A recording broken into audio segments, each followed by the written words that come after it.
Don't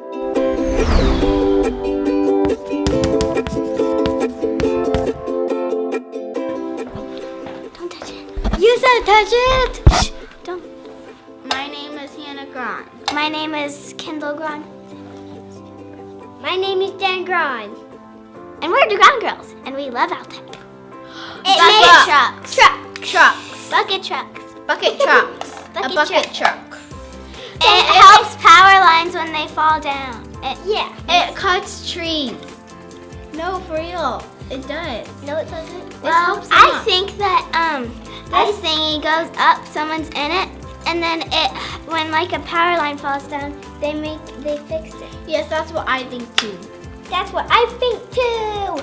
But why are there wires in there?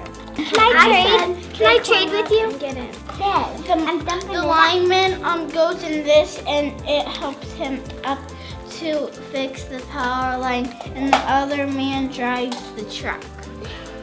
But he actually has to stop it because you cannot move the truck when someone's up in the air. Where's the buckle? What she said. And it lifts it up so a light bulb too high, they can reach it. So Whoa. a crane is like during construction, if they have to move something heavy, this thing will go. Look, it goes up and Well, down. this thing goes up, and then this thing hooks onto it. So like, pretend this is a heavy object. They hook it on, and then they carry it up and up. They crank it. And Now then you can get it that's a off crane. mine. That's right. Good job, girls. girls. Okay, we did it. Go home, we can watch movies. Yeah.